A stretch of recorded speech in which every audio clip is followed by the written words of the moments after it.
Oh my! Here we go. Boobies. I felt like. Yeah. For I just wanted to bump up the rating. Fuck shit, ass. For some reason, we're definitely getting demonetized. Pedophiles. Just this YouTube admin going like, now they said boobies, fuck it. I the didn't red say one hasn't boobies, said fuck it. lunch yet. I did say One of us- pedophile. No. Realised how much I've been watching The Office, because when you did that, I sort of looked up at a cameraman that wasn't there. Just like, Yeah. Those are the kind of Office fans that are bad. Wait, sorry, Pat. I don't even know what my next film's going to be. hang on, you're in my film. Yeah, hang on. So, Emmanuel, you've jumped ahead a bit. That's all we needed on this week. Mystery I just saw the chat. I was just like, I don't even Boobies, and know then what we to go. talk about, but cool. Anyway, carry on. Awesome. Brexit. Robert De Nitro. Right, we good? Why the fuck did you pick this shitty ass movie, Alec? I picked this shitty ass movie because when we watched Antichrist, you said the title cards never worked, and Bad Times at the El Royale, I thought was an example of a time when it did.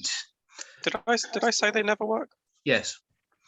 Okay, I was clearly being hyperbole then, because It was being the essence of hyperbole. yes, I love that all these weeks you've been going, I'm going to prove him wrong. And then John's just like, that I wasn't that into it. yeah, like I'm not against title cards. They just didn't work in that movie. Oh, you went on a big rant. You were like, title cards There was have a never lot of worked. things. They never will work. There was I a hate lot of title things that didn't cards. work in that movie. I don't know why I said that, because I definitely don't feel that way. You're going to the houses of title cards, like just hammering in like nails and stuff, like setting fire to crosses. They hate title Oh. cards, and I was like, I hey, reckon I just really didn't like that movie then. 'Cause I've got no problem with title cards. Like they work really well in this. This is the best possible outcome.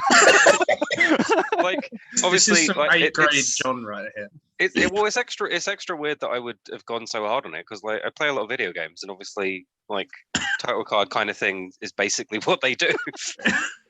It's a shame.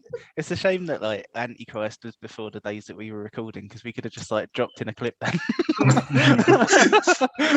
And Antichrist fucked with me so hard that I just went on a rant about something I didn't really care about. I love this. You literally went on about it for about like 10 minutes. You were just going like, fuck title cards. They're the shittest thing ever created by man. I want them eradicated from existence. And I was like, this guy's mental. I'm going to pick Bad Times at the El Royale. This is a great example of this. And then now you're just like, And then you discovered that yes, I am mental. That's brilliant though, that like on the day above the surface, John was just like, no, I really hate title cards. I can't stand title cards. I never have and I never will. And so, underneath the surface, he's going, I don't know what I believe anymore.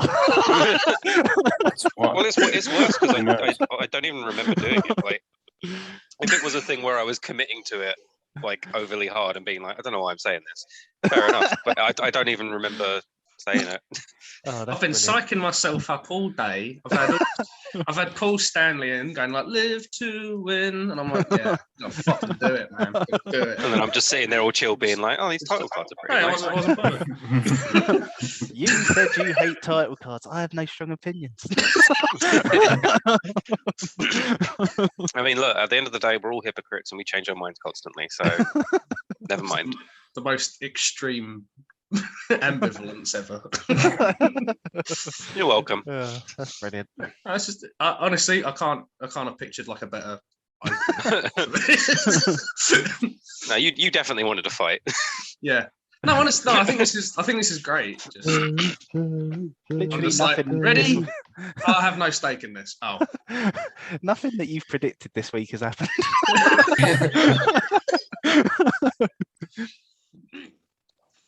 Alec was like, John will fucking hate this movie. It's got title cards in it. I was legitimately like, John will hate this movie. I've been like it all week, and then I mean, it woke had up. and I had was Chris like, Hemsworth's deep V in it. How was I going to hate it? Oh, See? He's really deep, isn't it? Yeah, I fucking just want to like. What? What? I'm very Don't know. Yeah, so Is that the only reason you picked this movie, Alec? Basically, I mean, I'm also a big fan I realise I'm a big fan of Drew Goddard because he, the writer and director of this, also wrote Cabin in the Woods, also wrote The Martian, also the first season of Daredevil. So It's a shame about The Martian, but you can't have a perfect track record. Yeah, fucking needed some title cards. You rated this the highest. I mean, The Martian kind of did have title cards. But yeah, no, I saw this movie a couple of years ago. I thought it was really fucking cool. No one seemed to have heard of it, and then I picked it, and everyone seemed to have watched it already. So, well, okay. Let me say one thing first, Rob. I know you're really bad at it, but you see how Alex said I watched this a couple of years ago. This movie was made in 2019. It was actually a couple of years ago. It was indeed. Unlike you the other day, 12 years ago.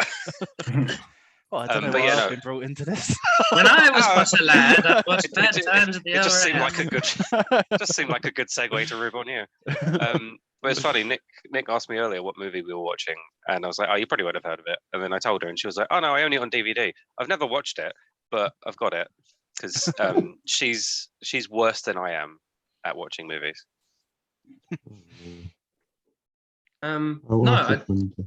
I just thought it was like I really like in some ensemble kind of pieces, and I think this is like some fucking excellent character work. Yep. Just with all these characters. Yeah, that's kind of my big thing with it. Okay. The reason why this is better than I'm sorry. No. Take it. The reason why this is better than Hateful Eight is because I don't remember a fucking thing from Hateful Eight. All the characters are really boring. I don't remember a single person's name or what their interests were. This film has every character has like a proper defined role and like personality, and they're very memorable. Fuck Hateful Eight shit. Alec, you need to pick Hateful Eight now so that John could go, no, it's actually right. that would be very funny. John, you're going down. It's like, I've got no horse in this race. Like, I've got it recorded. And I'll be like, yeah, I changed my mind. I'm thinking about the right movie. Who was Hateful Eight directed by? Quentin Tarantino. Oh, so it is that one, the very, very slow one that I would. Yeah, the really slow, shitty one that had no good payoff. Thing is, I did like the fact that I watched it, but at the same time, I was just like, man, that was a hard watch. I think if you ever have to say that you like the fact that you watched a movie rather than saying anything good about the movie, that's probably a good sign that it's a fucking awful movie. I must admit, it did get better for me on a rewatch, but not like significantly. Yeah, I'd be willing to give it another chance. Oh, sorry, Ben. It's not Tarantino's best by a long shot. 100%. Not at all. Like, I haven't seen all of his movies, obviously, and I haven't seen enough of them in close proximity to be 100% sure which one I think is the best. But from memory, Django is my favorite. Just taking this as like an avenue. This film's actually been quite commonly compared with a like kind of a Diet Coke Tarantino film. Thoughts I get on that. Yeah, I get why they say that, but it has its own charm to it as well. You know, I think it's what I like about it is that it's a mixture of like Tarantino, Hitchcock, and the Coen brothers. Because it's got the elements and the ingredients of all three of those directors. It's just that quirky, hyper real style that has just like it's violent, but it makes you think, and it has a lot of nuance, which is why I liked it a lot. Yeah, Camilla said Coen Brothers as well. She's like, this makes me think of that. I'm like, oh, that's valid. I thought the Quentin Tarantino one, but not the Coen Brothers. Yeah, I totally get the comparison. Like that, it feels like a Tarantino movie because it does, but I feel like it controls itself better than Tarantino does. So it's actually more enjoyable because it sort of compounds other things on top of it to make it a kind of complete experience rather than it being the very one note experience that Quentin Tarantino movies are. Well, sorry, some Quentin Tarantino movies are. And the thing is, though, because before I watched it, I mean, I always sort of like look at the films that are coming up if I don't know much about them. And yeah, before I watched it, like there was a lot of people saying like, oh, it's just a Tarantino ripoff, and like there's nothing else to it and that kind of thing. And Oh, yeah, no. I don't think it's quite that bad. No. I think it's No. just that like Drew Goddard is well, he's probably one of the first of a generation of filmmakers that are going to be heavily inspired by people like Tarantino. So Yeah, I was going to say, like, there's definite influence there, but there's a huge difference, like, being influenced and inspired by something to just straight up ripping it off and making a Yeah. shitty, Yeah. like, copy It's of it. not that at all. No. yeah. It's its own thing. When you said you've been reading, I was just kind of like, please don't say he's a nonce. Please don't say he's a nonce. No, honestly, the worst thing that I found was loads of people being like, he's a Tarantino fanboy. And it's like, that's right. That's Thank fuck. So, the worst reading some things. stuff about Jeff Bridges, and Oh, no, don't say that. I can't say that. that'd be heartbreaking. That really would be heartbreaking. Especially because in this movie, he was like, I wasn't drugging you to diddle yet, like, honest. I wasn't dragging you to fiddle diddle, yeah. Oh, yeah. Just diddle. Something about that suffix diddle. But yeah, because I can see kind of why with like the title cards being sort of like a little bit I've reminiscent. prepared it, so I'm going to say it. Tarantino. We weren't talking We were about just it, but sitting there like, I've I don't prepared really all this care. material. I think I can kind of see it with like how Pulp Fiction sort of laid out, like with the title cards, and sort of like they're just kind of telling their own stories. Whereas like this, the title cards are sort of providing like a bit of a structure, kind of going into what you're saying about it being like more restrained than average Tarantino. Just kind of like, okay, well, here's It this gives you their character. backstory. But it's like the story Yeah. will go on, and then it'll go, okay, we need to explain who this person is now, and it's like, okay, and now we're back to this point from their perspective. Oh, we got to explain this character now, and it's like, I think it's just really cleverly sort of built. So you kind of getting all your information, sort of like just kind of parceled out. But like, Yeah. And it doesn't feel forced, because a lot of like title card style things can feel like that, where it's like, this was chapter 1, this is chapter 2, or like this is this character's moment, and it just feels really like ham-fisted. But it always leads off from like a high moment of being like, okay, shit just happened, now let's go back a step, and like it works really well. So why'd you But, hate it, like- Rob? No, I didn't. Oh, I hate was it. about to say what I hated about it. Also, I had a couple of problems, and that was one, John Hamm is a terrible undercover police officer. Like, I'll accept the interfering part. That's not my problem. Like, because he obviously became a police officer because he wanted to help people, and he can't just ignore that. Even though, to add on to that, he didn't have the full information, and literally had a way of finding out the full information through a fucking two-way mirror and audio device. So he could have just listened, and then he would have found out they were sisters and that she was trying to protect him from something. Because the way sorry. I just want to say I guess he is a cop, but he's an agent. Well, that's what I mean. He should be better than just a police officer. Like, but because like when Emily's talking to Rosie, she makes it sound like, at least in my opinion, she makes it sound like she's like getting her off drugs or something. Like which I guess effectively she kind of is, because she's getting her away from a cult. But if he'd been there to listen to that, he would have fucking understood a bit more, and probably wouldn't have needed to break down the door, which is really the catalyst of everything that went wrong in this entire movie. I also think it's really dumb that he would try and secure the victim before making sure the assailant was completely incapacitated. Like, all he did was hit her once. I think that's very poor form for someone who's supposed to be an undercover agent. Real dumb. Then there's Emily, funnily enough. While I think the backstory work is good, I don't think they did enough to make you believe that she would do anything for her sister. Because, like, fair enough, she got her away from a cult. But as far as we know, all they really have is that she took a beating probably many times over the years from their father for her, fine. So they would have been really close, and she would have been really protective. But there's a big jump from that to I'm going to shoot this guy in the chest.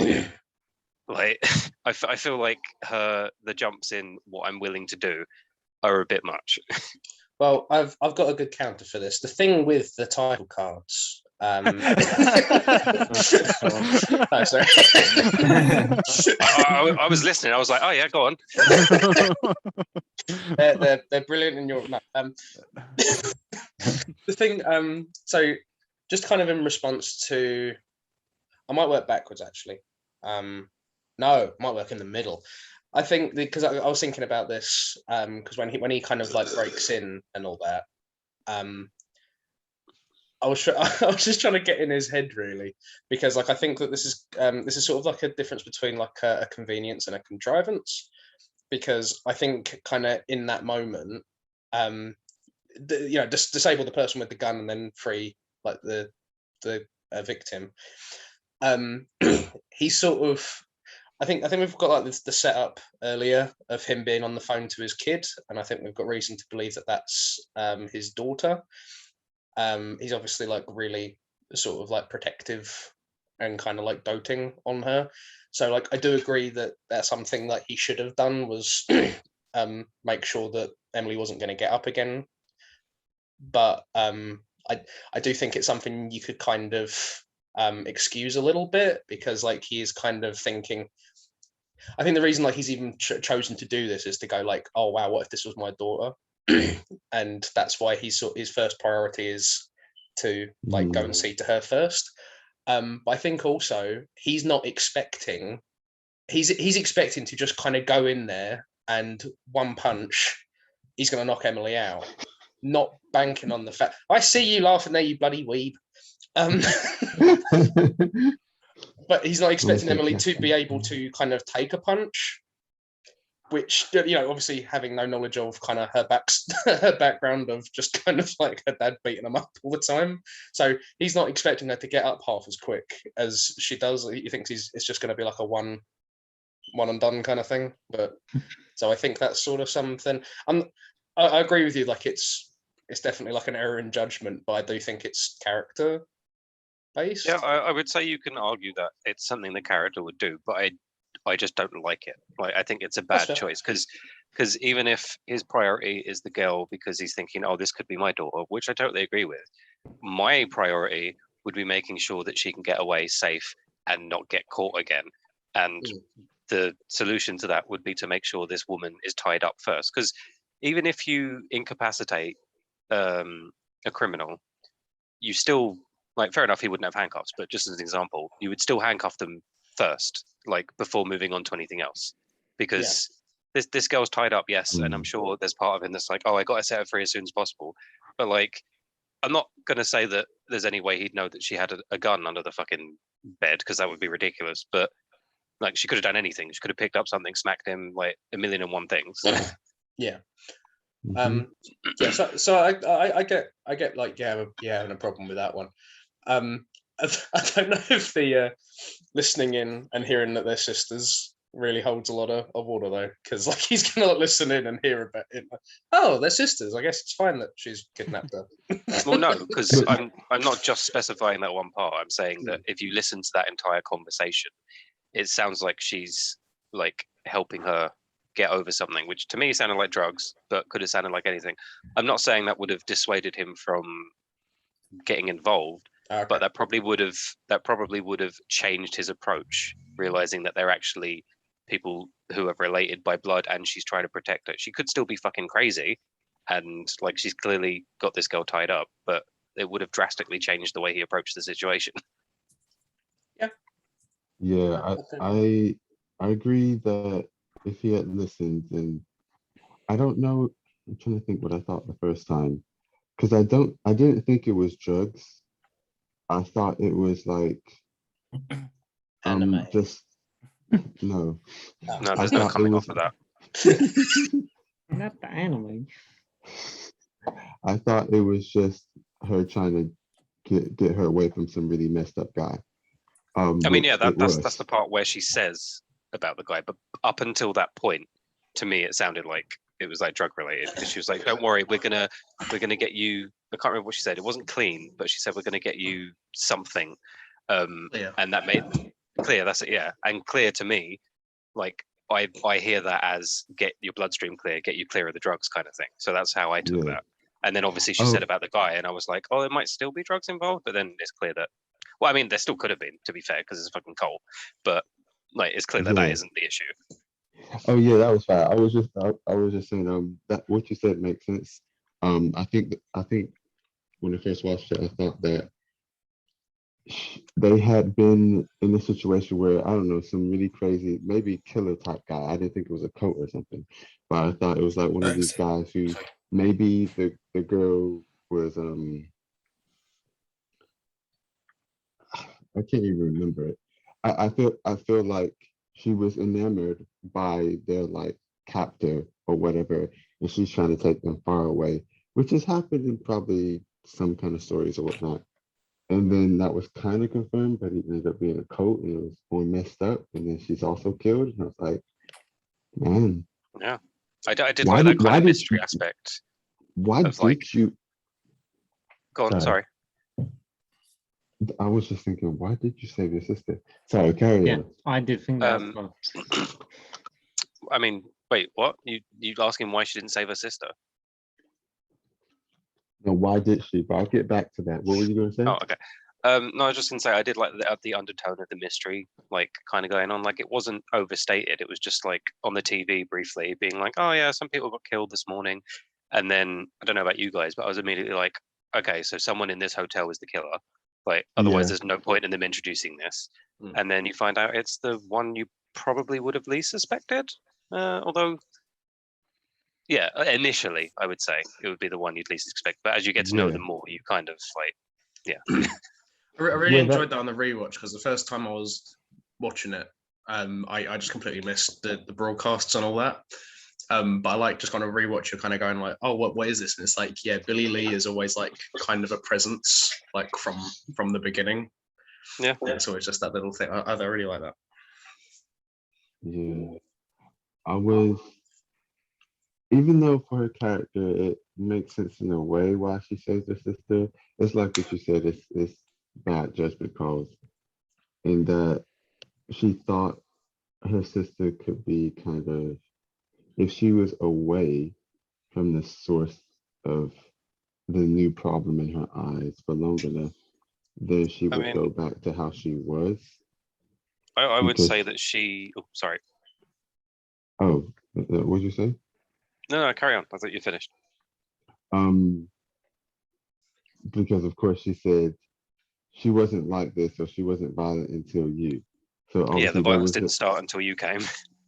yeah, there was obviously problems or different things going on underlying, and of course in those days, mental health wise, you couldn't really go to much of anyone. Like yeah, even if you had money, it was a bit sketchy. So there wasn't really much she could do, but she was just trying to, do her best. And she thought, okay, I've always been the one to take care of my sister. And it probably in a Firefly situation where she had a chance, she probably just took a chance and ran, not really thinking too much of the consequences, which makes sense from the, I guess, character wise, what she's been through. A lot of people who, and this goes with people people in real life that, or people in real life, people that, real people that they might end up in a situation again and again and not really realize that if they just avoid that situation, things would be better. And it's just slightly different, but I don't blame No, her I get what you're for, saying. I don't blame her for taking her sister because the character would have thought that would be the best choice at that moment. But of course, I do Yeah. think we could get like a little. I think there's space for kind of like a little bit more of character work with Emily. There needed to be. Like I do get it. Just kind of like this whole feeling of like guilt, where like your siblings being beaten up, and like you can't. You feel like you can't really do anything about it, and then you get to an adult, and it starts. She's like in love with like the worst fucking person ever, and you're like trying your absolute best to kind of get her away from it.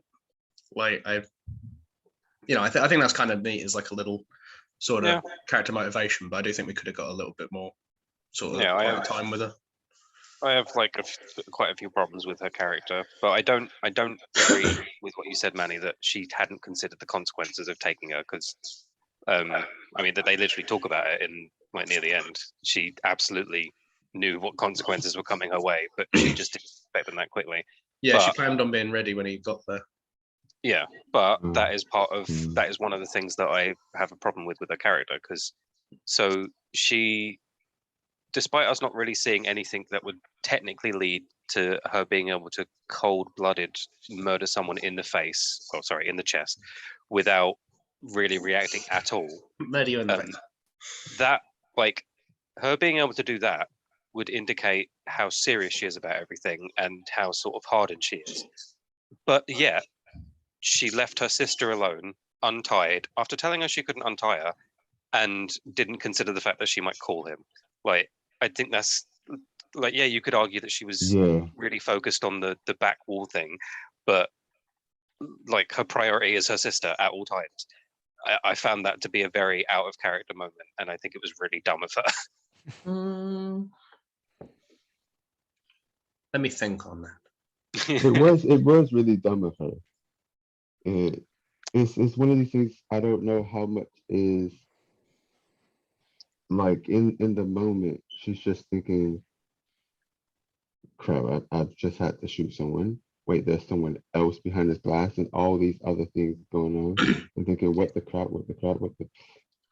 I guess that's the thing. I don't believe that she has that thought of, crap, I've just had to shoot someone. Like, unless it was acted badly, which I don't think it was.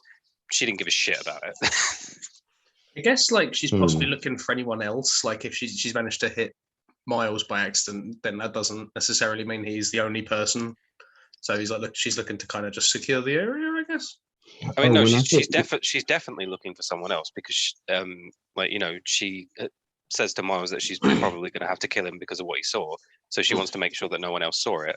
But at the same time, like, I feel like with John Hamm's character, his decisions were dumb, but as you said, I believe they are within character to happen for the most part.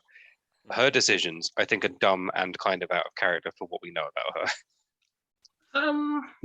Yeah. Sorry, when I was saying crap, I shot someone, it's more to do with I could attract attention when we're basically on the run, like kind of situation.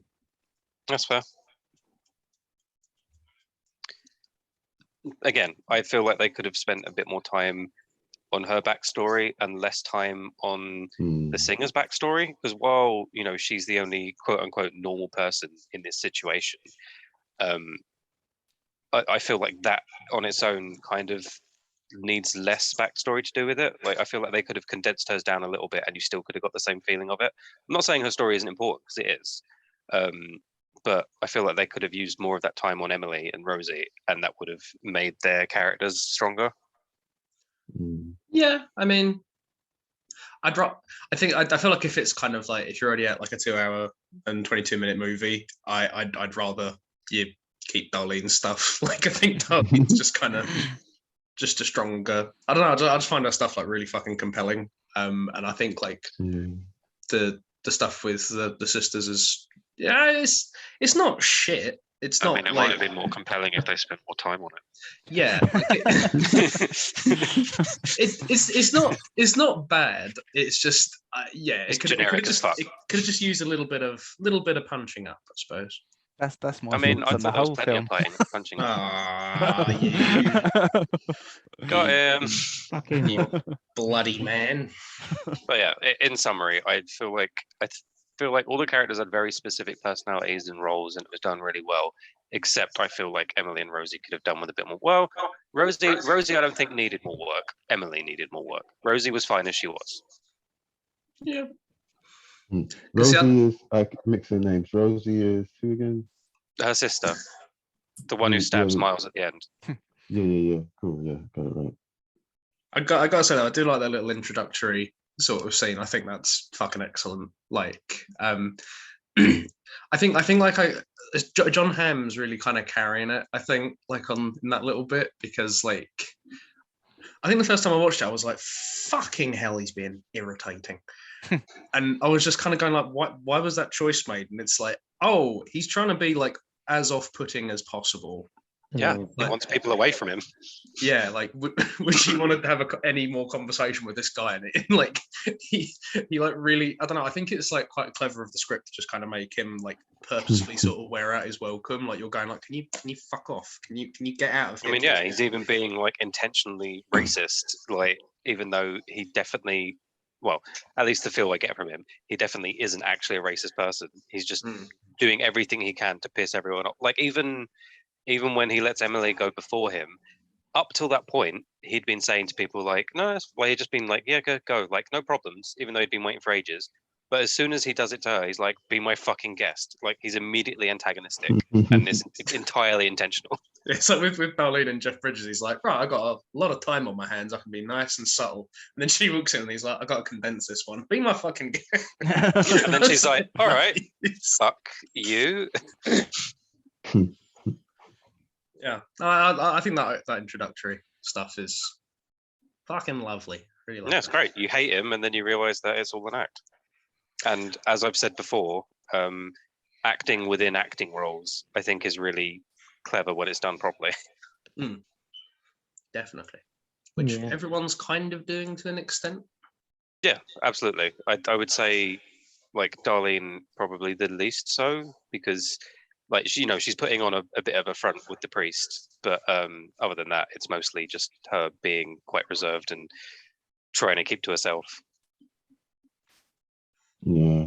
I think I know why he was the director had spent as much time as he did on Darlene, and it was to do with like how he was trying to show different people's morality and compass and kind of rough backgrounds of where they come from or what they was dealing with in regards to the choices they were making throughout the film. Yeah, I mean, she ties it all together, kind of like, because everyone else there is there for a very specific reason, but she's literally just in passing. I also found it quite funny that they made I don't know if is the Royale a real place or is it completely fictional? Yes. I think it's based off of Robbie was saying something about it. Yeah, it's called it's something like the Never Cow Resort or something. Yep. So Yes, it is. it's exactly the same thing. So it's a hotel that's based in Nevada and California. And I think Okay. Frank Sinatra used to own it. I think it's Oh, where Marilyn yeah. Monroe died as well. Oh wow. Well, because sorry. She was rumored to be there or stay there before she died elsewhere in '62. And yeah, Frank Sinatra did own it for about 3 or 4 years after one of the friends of the Kennedy family. But carry on. Yeah, because I was going to say the only thing I didn't really get was the obsession with the border divide thing. Like it was funny at times, and like I thought it was interesting that most people stepped over the line, like they never stepped on it, and then Rosie was the only one walking the line, and obviously there's symbolism shit going on there. But now that I know that there's a real place for it, that makes more sense. To be honest, also. I was just going to say that was one of my issues with it, was that I thought the concept of a hotel that's based in 2 different states was really interesting, but they didn't really do anything with it. Like it was literally just that they created a borderline and then that was it really. And going back to sort of how the policeman behaved, I thought there was a really weird bit where the FBI told him not to get involved in the kidnapping. Because the kidnapping's going on there, it's cross-state borders, which means the FBI can get involved in it, and that's the perfect excuse to tear the hotel apart. Yeah, but I think it was more about they're trying to I don't know the exact reason they're there. I don't know if it's about the money or if it's about something else. But I think the whole point of what's going on is that it's a covert operation, and like they're trying to find out something very specific. So like tearing up the hotel wouldn't be beneficial to them. So like he's having to stay low key. So I don't think it matters, like it being the cross state thing. It's literally just don't get involved. You'll jeopardize the mission that you're on, that we've been planning for clearly a very long time because we have tracking devices in this place. And then obviously, like we found out there's other tracking devices in there, which either were put there by the management or by someone else. Who knows? I think also he's like outnumbered anyway, because it's like if I don't know, if someone says no, then there's just like there's at least 3 people who are gonna go against him. No, Like, but I mean, if you're so my understanding is that he's there to retrieve the tape of the important person, right? Mhm. And so if oh don't no, he's know. after the bugs. He's going for the bugs and the marital, the marriage. Oh, Well, no, the it bugs, is the bugs he's getting, like he's retrieving, yes, but that isn't the main purpose. But I don't think the tape was also his purpose because he never kept it with him after he found it. Oh no, He sorry, he found didn't out find about it. the No, tape that's right. after he went behind the. No, actually, I think you might be right, Rob, because I was just thinking because he took tape out, but that was just a random tape. He didn't know where that tape was. So yeah, you are probably right. It probably was there for the tape of that politician or whoever the fuck it was. So I don't know, like it kind of feeds into like a big issue that I had was like I struggled to believe a lot of it, and this is one of those things because I think if the FBI were given like the perfect reason to sort of completely sort of go in and just sort of search this place from top to bottom, that was it. So I don't see why they wouldn't be like, all right, fine, we'll send backup down and we'll get everything out of there. Well, I would argue Um, that they know that there are like high-profile people behind the management of this hotel, and doing something too overt could just get the film destroyed in some way or another, or moved because like he obviously was looking for this back room that had all the surveillance and stuff, so they know what kind of things they're capable of. So I feel like anything too overt would just ring alarm bells and just ruin the entire thing. But then I suppose that also raises the question of like, what's the point of doing it in the first place? And if you can't expose it, what I was gonna add, sorry, so it isn't obvious in the film, and it's mainly based on a lot of kind of rumors and things that were happening at the time and after that time in American history. But so the guy in the phone that was talking to the agent is meant to be Edgar Hoover. Um, and basically the tape is like a rumored thing of a film of JF Kennedy doing something untoward. Now, this was just a few years after he had died, so it would still be quite fresh in the people's mind, like his I say his view, how people viewed him and how he was in the media, and they didn't want that getting out, and they probably found out about the tape that probably still did exist because it was never given to this supposed management. So they sent him in to not attract attention and to find it and to get it so that they could make sure it was destroyed and wouldn't get out. Yeah, like Um, sorry. Oh, no, carry on. Okay. Like my argument against what you're saying, Rob, is like in conjunction with what Manny's saying, it's like they need to see it. Like they need to see the tape and either destroy it or hold on to it themselves. Otherwise, they can't know for sure that it doesn't exist and might be put out there. Because obviously, especially knowing who it's about, but I was basically going to say the same thing anyway, is that they don't want to destroy the image of this person because it would like ruin well, now I know who it is, it makes it more so that it'd ruin like American history, and it'd probably cause like riots and like a complete collapse kind of thing because of how heavily invested people were in who he was and like what he stood for and stuff. So I think, again, sending someone in, trying to find out if the tape is real or not, if it's there, and then, if not, carry on from there. If it is, they've got it. But if they like try and invade the place, there's no guarantee it is 100% there. And then they've exposed themselves, and the people could then just be like, okay, we'll release it. See, I just Yeah. appeal to like if someone's willing to kidnap somebody and they are possibly armed, I've only got one agent in this hotel, I probably wouldn't want to.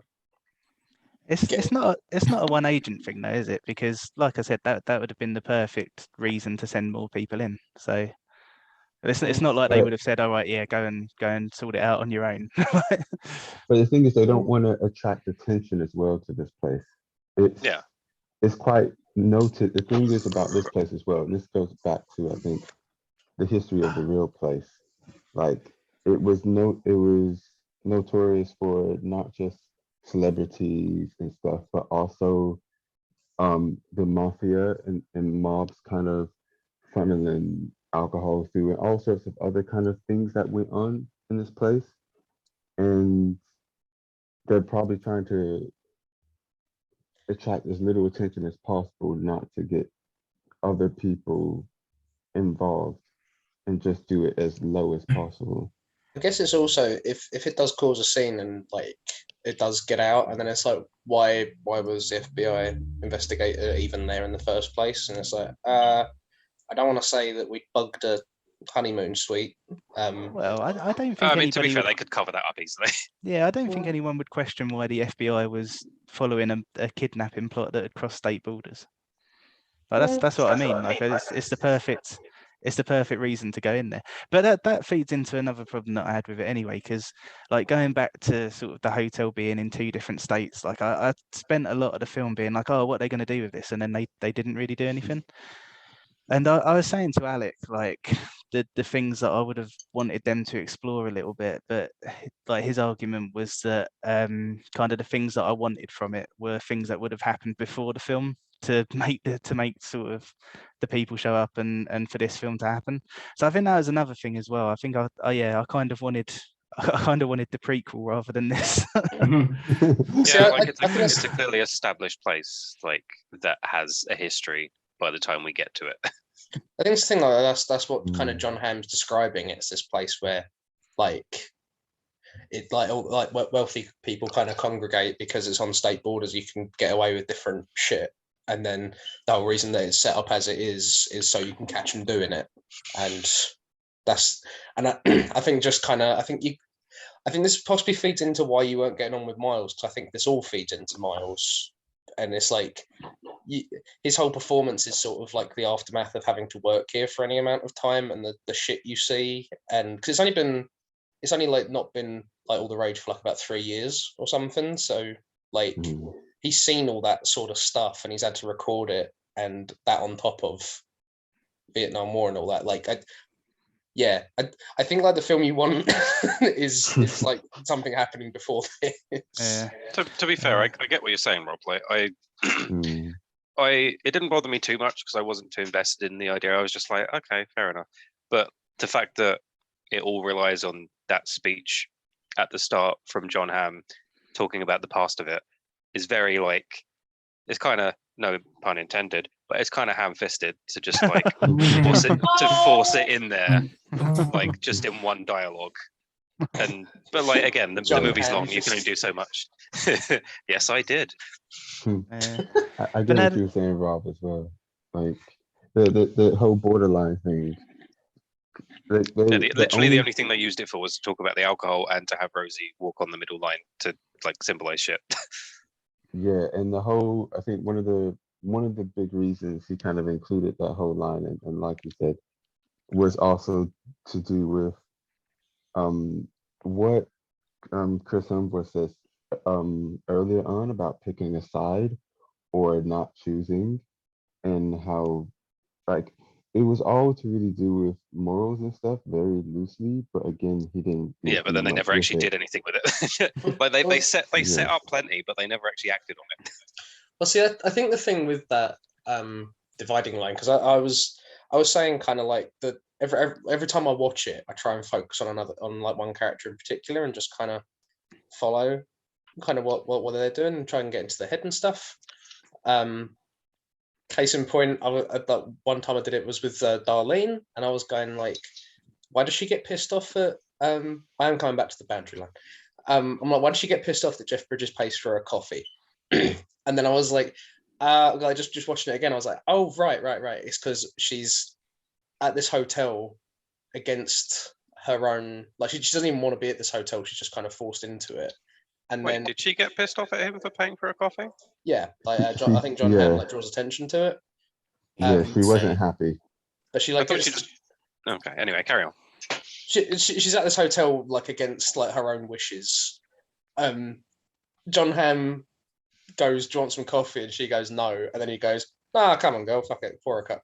And then she's like, great, I've got this fucking coffee. that I didn't even want in this place I don't even want to be at. She like goes to check in, and Miles is like, "Oh, it's 25 cents for the coffee," and she's like, "Fine."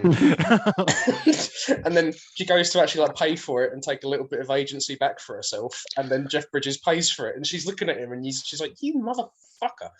But I can't call you that because you're a priest.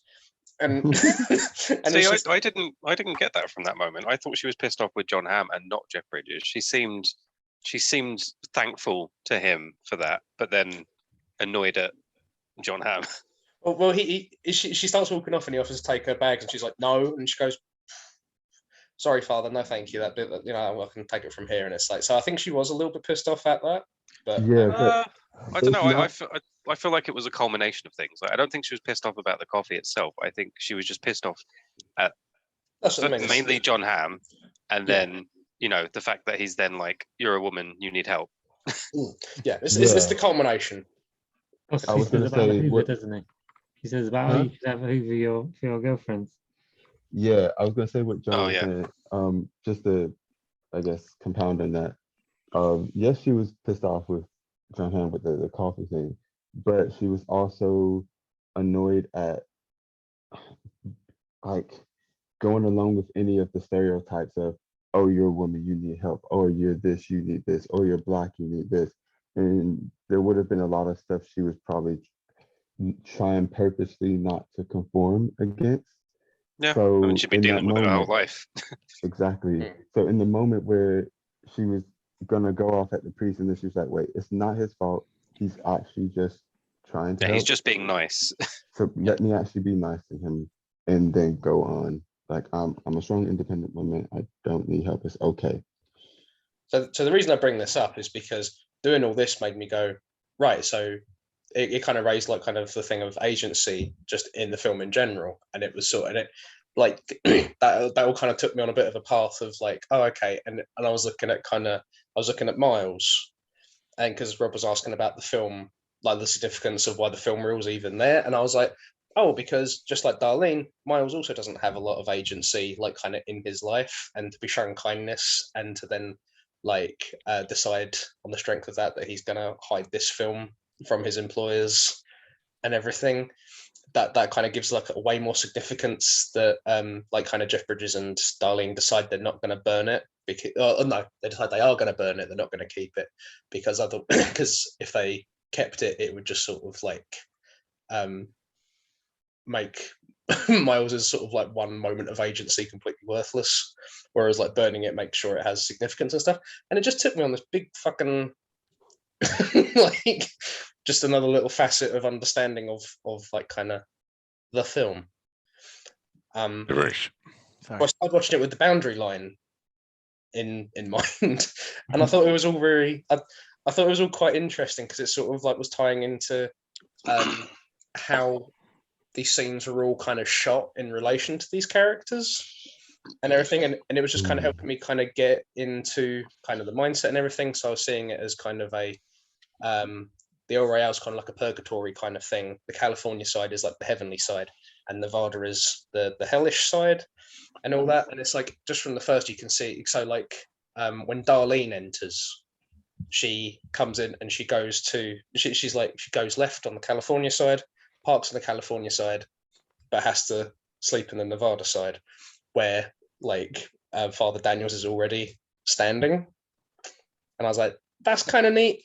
Compared with like Emily, when she comes in, she goes directly into the Nevada side, and it's like whenever Emily's like in shot, she's usually on the Nevada side of the line, but she's usually facing the California side. And I was like, oh, cool. So it's that kind of mindset where she's clearly acknowledging like she's doing some shady kind of immoral stuff, but she's usually kind of doing it because Rose is generally. She's expecting Rose to be kind of populating the California side, the heavenly side, but she's always kind of walking along the line where she's not expecting her to be. I just thought that was like, I don't know. I do agree like the boundary line could have had more significance in the story, but I do think it's there to kind of help you out with getting in the characters' heads. If that makes Bullshit. Oh, I'm just kidding. Yeah, for me it was too understated. Like I obviously got the purpose of it, and it's not like I wanted them to like focus mega on it because again, it's a decently long movie already, and there are better things to spend the time on. But at the same time, it's kind of like the main purpose of it really seemed to be just for that Rosie scene, and I feel like that you could have done that a different way. Like I get what you're saying about the rest of it, but I feel like that's a bit too muted to like have the thing in it in the first place for me, because then it just makes you question it. Yeah. That's why I kind of started taking away from impact, my impact score, because I'm sort of like, these are things that you wouldn't even think to pick up on like just a first watch. Like I probably watched it every day since I announced it for like about 4 days. I was just like, let's get into this shit.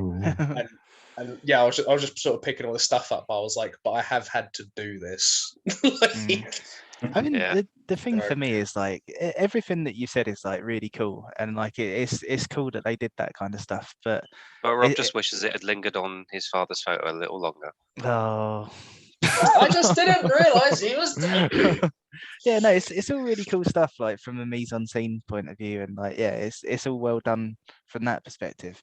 But it's the fact that you're calling it a boundary line, and it's like 2 different states. Like it's just yeah. Another reason why they didn't burn the tape. Oh no, they did burn the tape. Sorry, the same thing as you. That really threw me off then. What? Did you watch the director's cut? Yeah, the reason they didn't burn the tape. Oh wait, they did.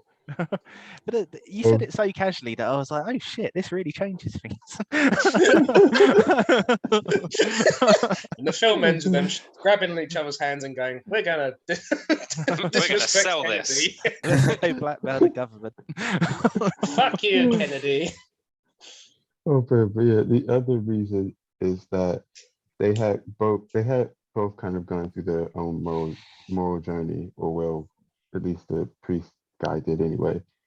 And they didn't want to, or at least Darlene was not someone who wanted to compromise the image of like such a great person. And it's just like, no, I'd rather it burn up. And the priest didn't stop it because he felt, yeah, you're right. I mean, yeah, I would say that story-wise, like in the background, what Alex said is true about Miles, but in terms of character decisions, I would say it's entirely based around the fact that they were like, well, after all this, like, you know, it's just money. We can't sully this and ruin an entire country over a bit of money. Well, it's something that Jeff Bridges is thinking of, because when he's going around the back with Miles, he's at the point where like he hasn't found the money under his floor, but he's also kind of written off that he's gonna get into Darlene's room. So he's kind of going like, Eb asked me this. She was like, why is he so bothered about the film? Because he goes like, did you keep any of the film? Where is it? And he's like looking for it. And I was like, why is he doing that? And I was like, oh, because he doesn't think he's going to get the money out of Darlene's room. He needs to find something. And so I think it's like quite easy to miss, because I didn't pick up on it until she asked. And I was like, what the fuck? But I think like that is actually, he has that intention like earlier. He's like, I'm gonna fucking at least sell this and get something for it. So the idea. No, I don't think that wasn't obvious. Like it's clear that he was planning on selling it. It's also why he didn't tell Darlene about it. Oh, okay, I missed it. Oh, very sorry. That's okay. But yeah, so obviously just have that significance, and again that ties into the threshold thing, where he's always on the heavenly side of the room because he's being the priest. So for it to kind of for the story to kind of like be carried out, and then at the end of it, he's having to force himself to be on the left side so he can be a priest to help Miles be at peace. But like he's not being a priest for selfish reasons anymore. He's doing it to help someone else. I was like, oh man, this whole threshold thing is kind of neat. Like, so I don't know if I get the idea. Yeah, I kind of agree that it is sort of just mise en scene, but I also kind of don't think it is just mise en scene. If that makes any sense whatsoever, you at the back. I tried to Google it so I wouldn't have to ask, but I can't remember what mise en scene means. It's just sort of like how things are kind of like arranged, like Just like the structure. Yeah, so like a costume, sort of like colors, motifs, like how you're placing people. Okay, so just like furniture's sort of the arranged. more subtle things that actually have like purpose, basically. Mise en scene is like fucking broad as fuck. Like I think you can it covers like sound. Yeah, but that's what I mean. Like it's all the things that like might not, if you're not paying attention to it, it might just seem like part of it, but it is all intentional for like a purpose. Yeah, A nice Yeah. example of it is in The Fisher King. So you know where Jeff Bridges is in There we his fucking raid. go. Well, we didn't get to speak about it on Fisher King Week. Yeah, just you know, in the call for my film, just trying to snipe a little bit more of the score. yeah, no. So every time you see him in his radio booth, there's like shadows of bars, so that it looks like a prison cell. It's like Yeah. that kind of thing. We did talk about that actually, Rob. I missed it out. I still need to watch that. You were watching it while we were talking about it. So yeah, I did really like the film. Like I did. I need to. I want to get Camilla to watch it. I think she'd enjoy it. But Shit, I forgot what I was going to say now. It was something else I Me did. Mise too. en scene. No, I got distracted Oh, by yeah, I got distracted by that's mise it. en scene. Mise en scene. The whole what you was just talking about ties yeah. into why it didn't do well at box office. Besides coming out at a badly placed time where there was too many other big things coming out around it that just overshadowed it. It also wasn't the type of kind of storyline and structure that really worked well with a mainstream audience. Yeah, it's very unique in the way it does things. Well, I think partly is because like I think it's more what you were saying about the time it came out. Because if you think about like from a target audience point of view, it came out at pretty much the same time as Once Upon a Time in Hollywood. So it's like if you're targeting people who are interested in that era, they're probably going to go and see Once Upon a Time in Hollywood because it's about the actual people. Yeah. I don't think it was that late. And it's I a remembered big the one thing. as well, right? There was Mise en scene. quite a few films at the time that were that either came out in an established universe or had more pull to it compared to a just completely original story that, yes, maybe to Americans it might have like, oh, it's based on that place that had some rumors about this or this or this, and most of those people, to be honest, aren't our age. So it's just like there's not many people who are pulled to watch it for the reasons of what it's about or what it's related to. Like, oh, it has these cool actors in it. Like, yeah, it has some popular actors in it, but yeah, it didn't have a good timing, the writing and everything. It's good and all, and it's a quirky film, but there's a lot of people who kind of said how they went to watch it, but then we're just like, oh, this is a slow burn, or oh, I They made just it through wanted that Chris film. Hemsworth's abs and they couldn't wait any longer. And I didn't even want that. Rob, we're all friends here. You don't have to lie. I found him a bit irritated, if I'm honest. Yeah, but hang on. Mise en Irritating, scene. fine, but you can't deny he's sexy. I think that's what I found irritating. That he was too sexy. Actually, It's just, I would just say very. I do Very think flexible. I do think he is meant to be kind of irritating though, because you know Oh yeah, he's definitely very course meant he to be. is. Yeah, like I'm not. That's the point. he's very he's clearly very like seductive to someone who doesn't know anything like Rose, but like to anyone else, everyone's just like, you fucking idiot. And I mean, I know stuff, and I still was like, you know what, I might. Yeah, what no, I'm I not would like- say is that usually Camilla likes Chris Hemsworth, and she thought not only about the irritating part, she thought he was ugly. She's like, How no, dare she? What's he she needs to got get against rid of- mustaches? Apologize to Ben. Yeah. Closest to me and Hemsworth. Yeah, no, I'm not like I'm not taking anything away from him in this film by calling him irritating, but there was no point where I was going, oh, I really wish he was back on screen.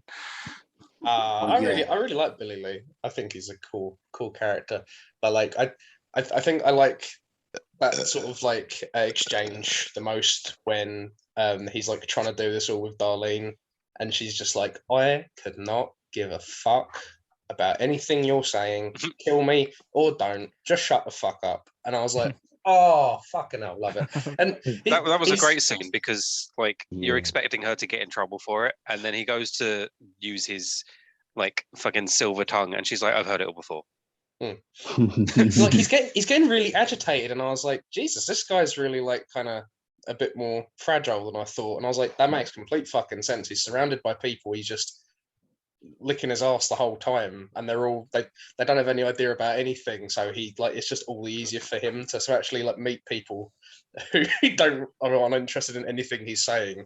He's getting fucking wound up, and it's like, I mean, yeah, because that's so all cool. those Really that's like all that. those people are. They're incredibly fragile, narcissistic pricks who Mm-hmm. surround themselves with yes men and only ever want to have power over others. So when someone challenges that, normally he would have just retaliated, but she cut to his core and it hurt him. Mm. I suppose that kind of. I know he's meant to be kind of like a representation of Charles Manson, but Oh, that Daniel kind- Humphrey. Yeah. Humphrey, that isn't it? kind of fits in with JFK as well, because of JFK being like the cult of personality and sort of relying on soft persuasion, and Yeah. that's kind of cool, I suppose. But Sorry, you know, John, lead on he's scene. heard better. What about it? You were Oh gonna right, say yeah. something. No, it's a very, very super duper minor thing. It's not actually a complaint. It was just in the moment. I was kind of like, really, which was after Miles gets stabbed and is bleeding out. I know that I completely register the importance of like pretending the priest thing to absolve his soul to make him feel better about himself. Dan's having a wank, but like to be honest, when she was like, help him, and he was like, I can't, and then she was like, help him, I was like, oh, she means shoot him because he's obviously suffering, and Like all the other. the best thing to do would be to end his life now because he's not going to survive. He's going to be in a lot of pain, and then he starts doing that, and I'm like, I get it, like I 100% get it, but at the same time, this dude's fucking suffering right now. I would have loved that scene. Just like, help him. No, I can't help him. All right. Boom. And then she's just I like, meant no, pretend to be a you've priest." misunderstood. He just looks at him and goes, "Do you How did you think get a fucking double-barreled shotgun? I mean, listen to his fucking confession, you twat. Oh, Oh, you're absolved. but Oh, that would have been Right. funny the wrong way. 'Cause that- oh, but he forgot about it, so plausible." What? I said he forgot about it. Oh, right, you were making a shit joke. Carry on, everyone. there was something that I was not happy with in that scene, and it was like Sorry, everything's Dan. on fire, and they're like, "We've got a lot of character stuff to get through," and I'm like, "That fucking building is full of smoke. Get out!" Well, no, Yeah. that was actually a part that I noticed immediately. It wasn't full of smoke, and the fire wasn't spreading. It was just staying in Yeah. the same place doing that, and I was like, yeah. Tell me more about this fire. Yeah. So Yeah, reality dictates there should be a lot of smoke in here. You should not be able to True. breathe right now. But I definitely noticed that. I was like, look, I can accept it for the sake of like it's a movie and they're having a moment, but that fire is literally just staying in place doing that. Yeah. Fire's just like random fire. Fuck off. That And was it's like- really. Sorry. You made the film sound like a menopausal woman. And A lot once of again, we're ways. cemented as a completely sexist fucking film club. Oh man. But me and Camilla were saying the same thing about the fire. Especially That it was a sexist film club. no. Carry on. I'm kidding. But I was just like, and maybe it's even especially after going like my room, what happened in that like in 10 minutes. I was like, yeah, they how are they still like breathing? Like what? You know what? Whatever. I mean, to be fair, It's it was a the thing. large open space. The doors were open as far as I remember as well, and they were quite large doors. We don't know what the place was made of. So you could argue that it could burn slowly, but at the same time, it was burning, it was spreading not at all. What are you breathing right now? Yeah. Anyway, Yeah, they're like, he's reading him his rights and like saying he's absolved, and then he goes, oh fuck, and they just both collapse from smoke poisoning, and they're like, the I love end. that. That's just all the smoke coming in, and he's just like, "Can we do this on fucking site? Why the fuck are we doing this in here?" Well, he forgets about the fire, and she's just so traumatized by it all that she hasn't really noticed. And then that's the alternate ending on the Blu-ray. Oh, bad. That would be so bad. They both But just yeah, fucking faint. also the way I know, like, again, this is a movie at the end of the day. This is like, okay, it conveniently starts collapsing as we finish the rights and we need to actually get the cash and get out of here. It's like, they should have done that before, but cool. Yeah, like That'd have been a it's bit definitely shitty something. though. Well, it Just just like, collapsed on poor them while reading the Miles. rights. We'll put the money together first, but we'll absolve your sins in a minute. Fucking hold on a minute. Yeah, No, I mean he priorities, hadn't you been know? stabbed yet. It was fine. I don't think that's true. It is. Ah. I watched Now it. he's I going watched to it pick it earlier on. again. Well, I better watch it Because- again. That's the reason they weren't with him when he got stabbed, because they were getting the money. Oh yeah, okay. I'm with it. Because like like that was their priority. They were like, we got to get this money, and they picked up the film as well because that was with the money, and that's why they were able to then burn it after they absolved Miles. Yeah.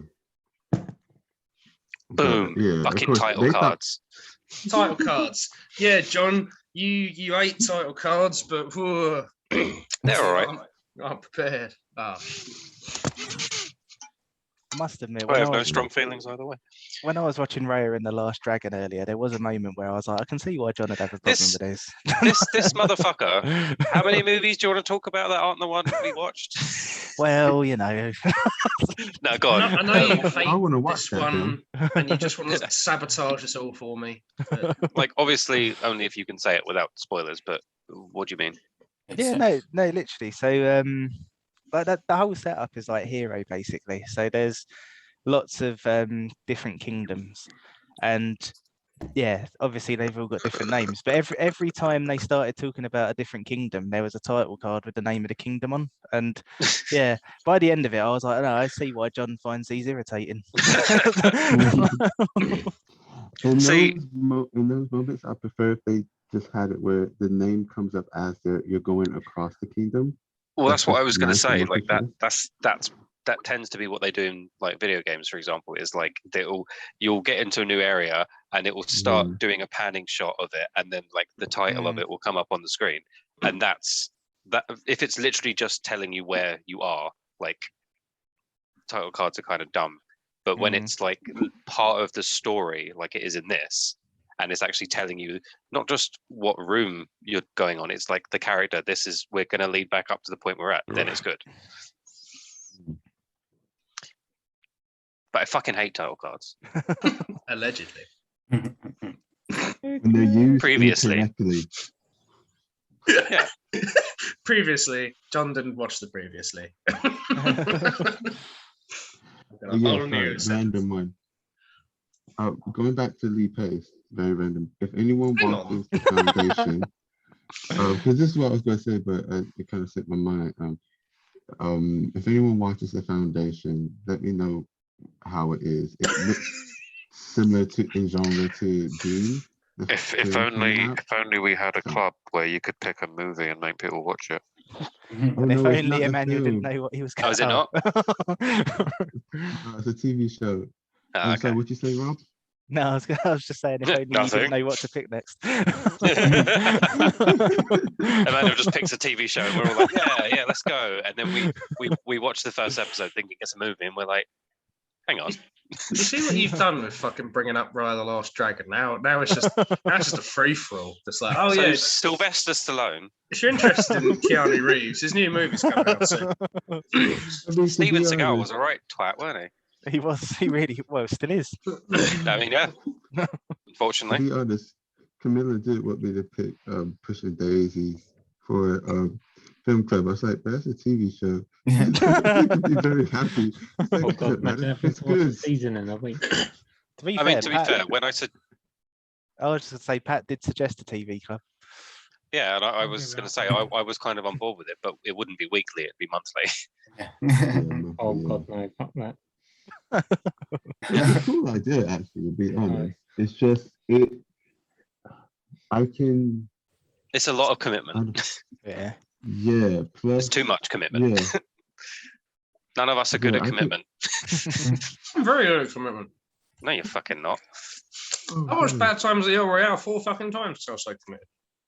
And I No, watched The that's- Exorcist 4 fucking times because I was so committed. That's not commitment. You're just stubborn. Yeah, I'm committed to being stubborn. No, you're Oh, stubborn. Well, I love title cards. Like, I See? can just about get through a movie if I dislike it, except After Hours, sorry. But a TV show, if I really was not liking some of the characters after one episode, I'm not sure I would be able to watch like a few more, which is That's a point that I've just remembered actually. Yeah, something that's been burning on my mind this week, Emmanuel. Why did it take you 2 days to score Purpose? Yeah. Yeah. so. No, I was thinking about the scores, but the one thing, because this is the second time I've seen it, but the one thing I didn't know was what was the director's point in making this film. Like, I knew my own feelings of it, but I didn't want to rate it until after I read like a little bit of like an interview with him to see what his view on it was before I actually kind of did the score.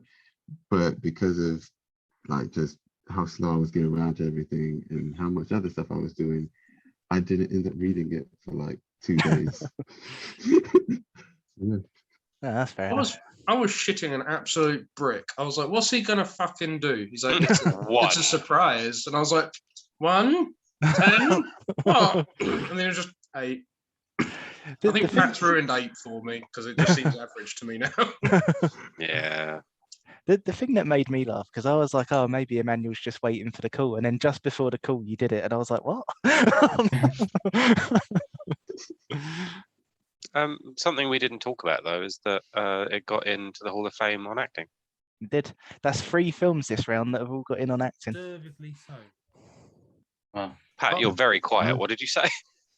Said deservedly so. Oh, No. The I technically thought so. you said pervertedly so. And I was like, what? Diddle. It's also the 20th film to get a Hall of Fame. Nice. And only 19 of them are Rob's. Rob's only got 6 films in the Hall of Fame. Oh, okay. That would be quite impressive if I got more films in than I'd picked. Which anyone was going to technically, do it. actually, I have, because a lot of them were multiples. Yeah, all right, shut up. Wow.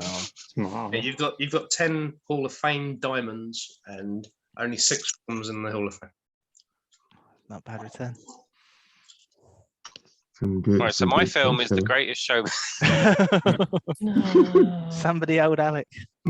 Circling back to Bad Times at the El Royale, Hugh Jackman's just fucking fantastic in The Great Show. He is. I've deliberately not known until this week. If And you're you will soon talking, find out. we cannot hear you, man. No, that's not what you need to do. No, Pat, you should have put it closer. What is going on? Fuck! Who's the cop? Oh, it's a different headset, isn't it? Hello? Hello, Pat. You're still quite quiet. Yeah. Not as quiet. Carry on. No. Hold on. That's fine too. No, you're quieter.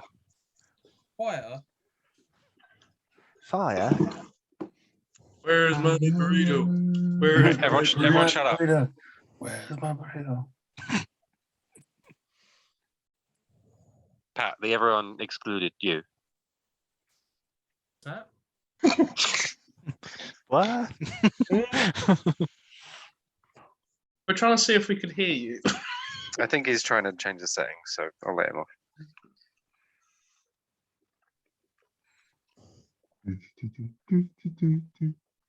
Yeah, that's fair. I was on the wrong setting. You Oh, was idiot. that on your I did. laptop? I had it on Realtek where it should have been on USB audio device. I knew what Almost you were like he had doing. time. I knew what you were doing, but your face was saying I didn't leave my car there. Dude. Oh no. I was like, I'm just gonna say that word and see where it goes. What were you For trying some to say, reason, I Pat? thought, where's my car? What does mine say? That was the joke, Emmanuel. Okay, cool. Right, Pat, what were you trying to say? I don't know. I knew you were gonna fucking say that. I don't know, Jeff. Right, fine. Pat, what's your movie? I don't know. That's just so. Well, my movie is one that you said you can't wait to shit on. It's Jaws. Thank God, it means I can watch Jaws first, and then John crucially doesn't remember saying this. He's actually no, I definitely remember aggressively saying that. ambivalent about Jaws. He's actually always wanted to watch I it. was gonna not pick it because of that, but Well- Rob convinced me. You Well- joke, Alec, but 90% of what you just said is true. I know. do remember saying it, but I am ambivalent towards it and don't have any strong opinions either way, and have always wanted to watch it. What the fuck? I don't think you've missed much, John, but Oh. Oh, what the fuck? Are you Oh. serious? No, Pat's Pat, had your, enough. your mic's fine this time. Yeah, no, Pat, it's okay. We can hear you. Pat has left from though. So, Emmanuel, you know when I said that you've got a problem with the 70s? You are reinforcing that. Okay, wait. When did Starsea Hutch come out? Oh, that might be the 70s, to be fair. There's a lot I like Depends in which the one. 70s, but I am quite picky with films, and there's just a lot I didn't like. I thought you were about to be like, I am quite picky about the 70s movies, and I was going to be like, no, you're just picky with movies. I thought you were going to go, I'm really picky with 70s movies unless they've got a giant shark in them. Then fantastic. No, Jaws is all right. It's just I have no strong opinions either way. Except for when I do. And I am I think inhabiting the spirit of hyperbole. Yeah. actually I I won't will talk until next always week. be hyperbole incarnate. I think it's incarnate. That's what I said. Incarnate. I said incarnate, you twat. Incognito. It's because you read it hyperbole, but it's hyperbole. I wanted to make incarnate. Okay. He Well, did funnily say enough- incarnate. Funnily enough, I'm actually wearing the shirt today that indicates why I've always thought it was hyperbolic, and that's because of this fucking show. So it's not my fault. Oh, what Dragon show Ball is that? I can't see it. Dragon Ball. You can't hyperbolic. see it because you're not looking at the screen. The hyperbolic time chamber, which is clearly supposed to be hyperbole because of what it does. So like I don't know if it's a different, like I don't know if Americans call it hyperbolic or if it's literally just the show that did it. It is an awkward Yeah. word to pronounce, to be fair. I mean, it's a dumb word. It's spelled stupidly. Bloody French. Also, I can't see the shirt even when I look at the screen, to be honest. Oh. How? It's literally Goku's face. I'm on an iPad, so Yeah. What? Have you noticed Emmanuel's sort of little pain there is like about it's about that way. I don't think he's looking at it on a computer. I mean, I know that, but you know, it probably would also help if you maybe got a bit closer to it. yeah. No. No, Fucking hell. Good idea. I don't want to look at your shirt. that was a brilliant response without saying that you didn't want to do it. Just yeah, good idea.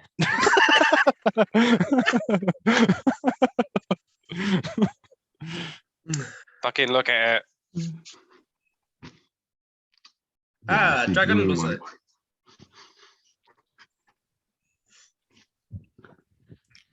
So, He looks kind of Was funny it- from that angle. Yeah, hang on. wait, who? What the fuck? He's very angry about It's something. He's not angry. Oh, He's motivated. Angry about Jaws. unless He it's the hated free, title cards all along. unless it's the free. I mean, if anyone can't hate title cards, it's someone from Dragon Ball. Well, that makes it even worse. Literally every episode has a title card. If only you'd watched Dragon Ball Z, Alec, you'd have known that it was all a facade. Good idea.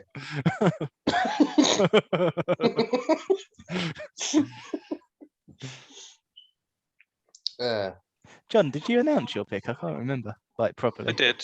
Well, Wait, not wait. properly, no. Well, I said we're- it, but people might have thought it was a joke. So we're doing a double Where's bill that for joke? some reason. So see. Pat's picked Jaws, which everyone's going to hate. So as a nice palate cleanser, I've picked The Greatest Showman, which everyone's going to love and have fun with. I think you just I caused actually Pat to have a shouldn't like seizure it. with that. I'm not I sure did, I which saw part of it. it I was. saw what happened. Look like Pat rebooted. Dun, dun, dun, I'd actually Like like the it, AOL dial-up noises start going off. dun.